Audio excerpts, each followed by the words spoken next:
पुढचा पुरस्कार आहे रंगमंच कलाविष्कार युवा पुरस्कार आणि या पुरस्काराचे मानकरी आहेत रुचिका राजेश खोत। लेखन, दिग्दर्शन आणि गायन अशा विविधांगी छटांनी रुचिका खोत यांचं व्यक्तिमत्व बहरत आहे। ललित कला केंद्रातून नाट्य विषयात सुवर्ण पदकासह पदवी संपादन केलेल्या रुचिका यांनी मागील 12 वर्षांपासून नाट्य क्षेत्रात स्वतःचा वेगळा ठसा उमटवला आहे। लोककथा, आख्यायिका आणि ग्रामीण संस्कृतीचा शोध घेत त्यांचं संवर्धन करणं हाच त्यांचा ध्यास आहे।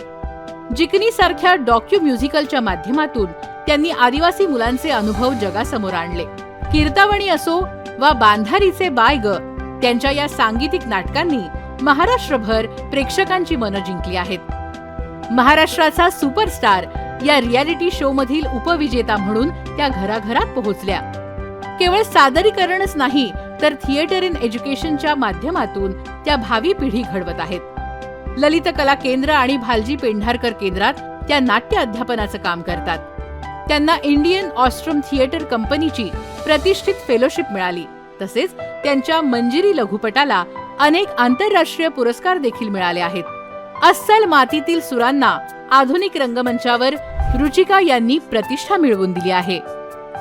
रंगभूमीवरचा चैतन्यमयी आविष्कार आणि लोककलेचा नवा श्वास असणाऱ्या रुचिका खोत यांना यशवंतराव चव्हाण सेंटरचा यशवंतराव चव्हाण युवा रंगमंचीय कलाविष्कार पुरस्कार देताना आम्हाला अतिशय आनंद होत आहे।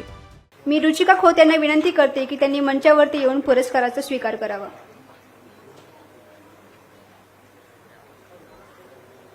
जोरदार टाळ्या झाल्या पाहिजेत।